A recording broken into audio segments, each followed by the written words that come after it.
everyone, my name is Chantel, and for this ALDIC video, I'll be debugging some VHDL memory objects using Active-HDL's memory viewer.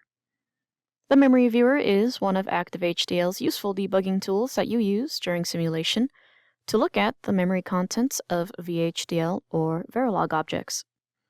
For VHDL, these are signal and variable objects. And for Verilog, these are arrays of the register or integer type. This is great to use if you are creating memory objects in your design and want to check to see if they are functioning as intended.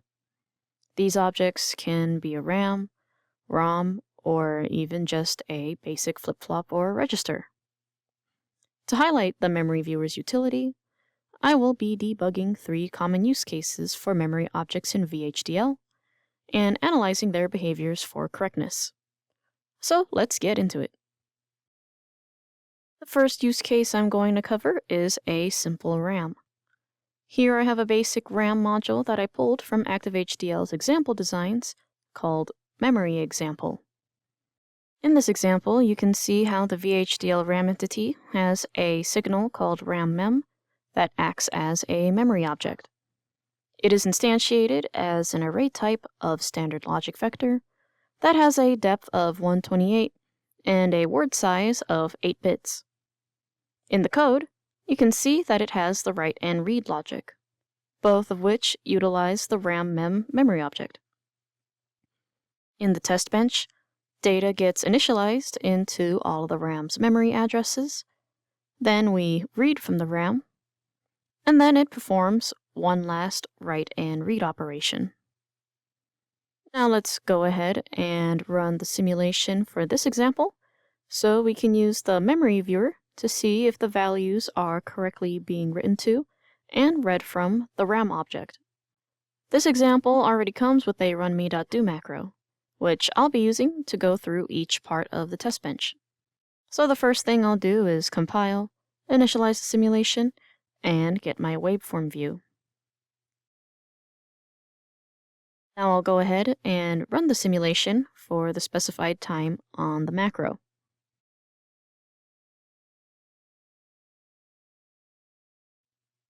And now let's go ahead and open up the memory viewer. In the command line or macro file, you can use the mem command followed by the object you wish to view to open the memory viewer. You can also right-click on the signal in the waveform or structure browser and click on Add to Memory View. With RAM-mem added, we now have our memory view. By default, you can see that it's organized 16 by 8, counting up in each row from left to right, and both the radix and word radix are in hex. You can change the notation for either one by clicking on their respective drop-down menu. To change the dimensions of the view, click on Memory View Properties and change the number of columns, which I'll just change to 1 just to get each word in its own column. The test bench initialized each memory address with its respective positional value, so memory address 4F should also contain the value 4F, which does.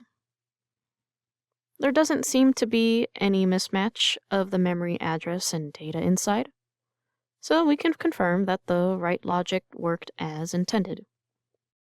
Now let's continue with the simulation and read from the RAM. Based on the test bench, the values read from Q in decimal should be 3 and then 7. Going back to the waveform, we can confirm that Q did read the correct values from the RAM. And lastly, let's finish this test bench by running this part of the macro. From here, I'm going to execute this last portion where it will open up more memory viewer windows for the data, Q, and address read values. We can see that data is all Z's as intended from the test bench. The address we're reading from is from 0F, and Q is all 1s, or FF, just as expected when we wrote this data into this address earlier. And with that, we were able to confirm the functionality of this RAM from this example memory design. For this second use case, I am debugging a Sine LUT design.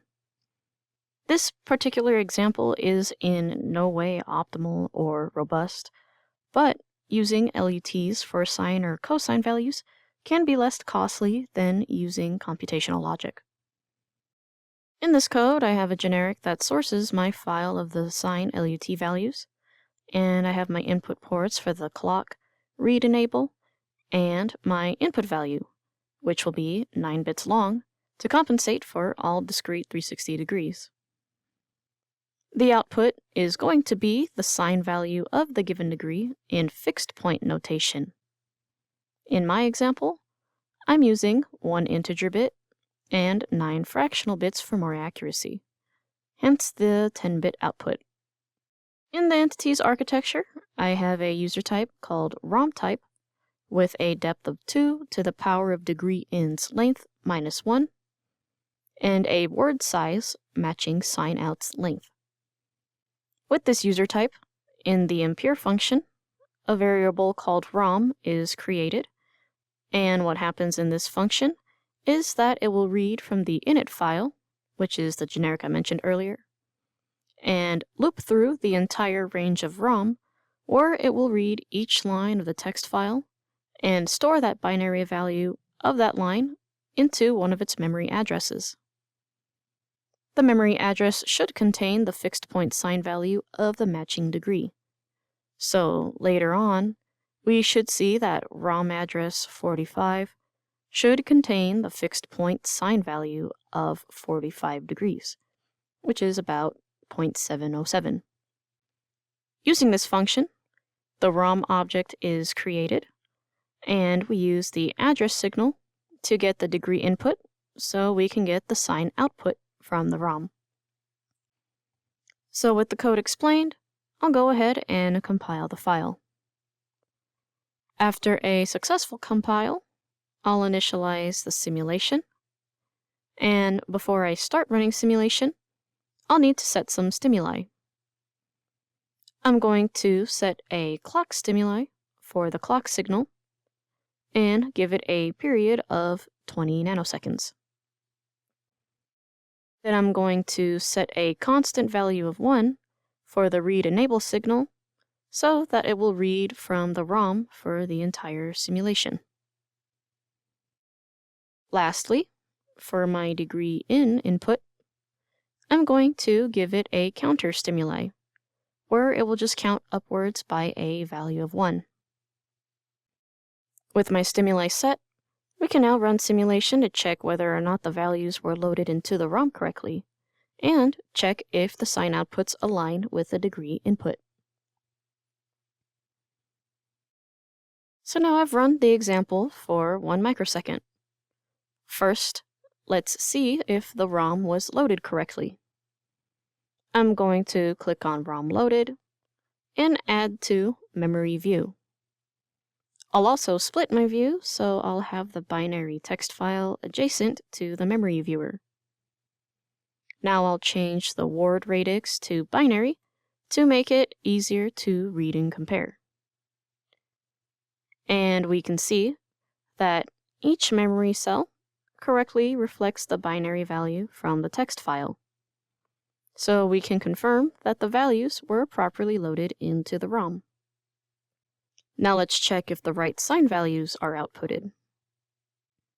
Back in the waveform, I'll change the degree in's radix to decimal, and I'll also change the sine out's notation to match the fixed point notation I used.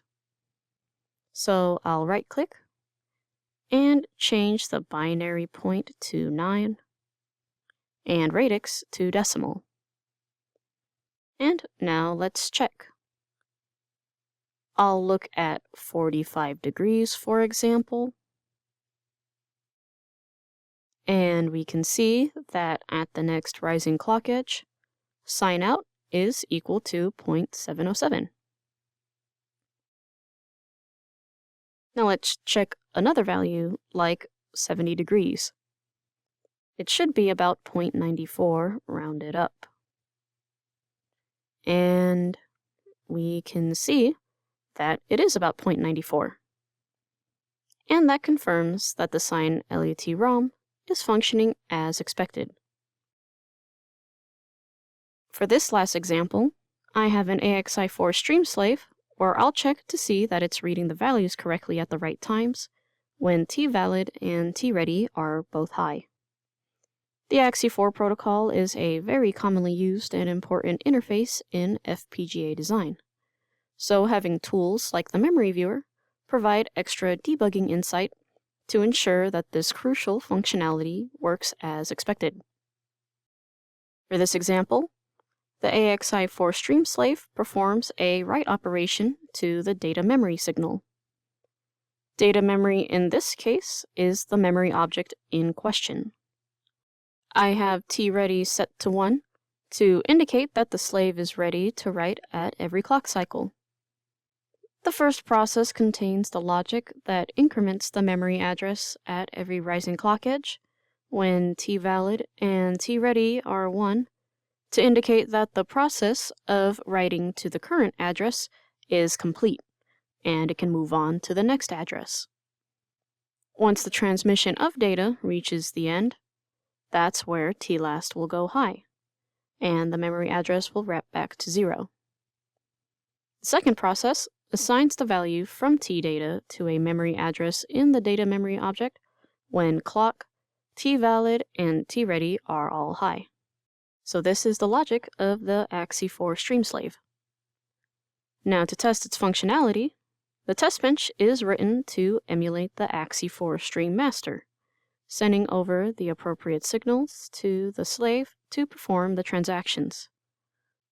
To also simulate variants of when the master's tvalid signal is asserted, we have a process that uses a linear feedback shift register to pseudo-randomly generate when tvalid goes high. The other process contains a test bench sequence, initializing the signals and then using a loop to increment the tdata so that each memory address will have their respective tdata value. So memory address 1 should have 1, address 10 should have 10, and so on. Once it reaches the end of transmission, that is when I equals 127, tlast will be set high, causing the logic to wrap around back to memory address 0. So now let's go ahead and compile, and let's initialize the test bench and add our signals to the waveform so that we can simulate and use the memory viewer to check that the AXI4 stream slave is writing to the memory correctly at the right time. I'll also set an event breakpoint for tlast so we can easily stop the simulation when the transmission is finished. I'll press run a few times until tlast goes high, and here we are. You can see in the waveform the varying instances of tvalid going high thanks to the LFSR. And let's quickly take a look at tdata when tvalid goes high. Since tready is always high, tdata and memory address should change on the next rising edge of the clock. And we can see here that they both do, in fact, change on the next rising edge after tvalid goes high. So the AXI4 stream slave is getting data at the right time. But now let's see if the memory is written to correctly.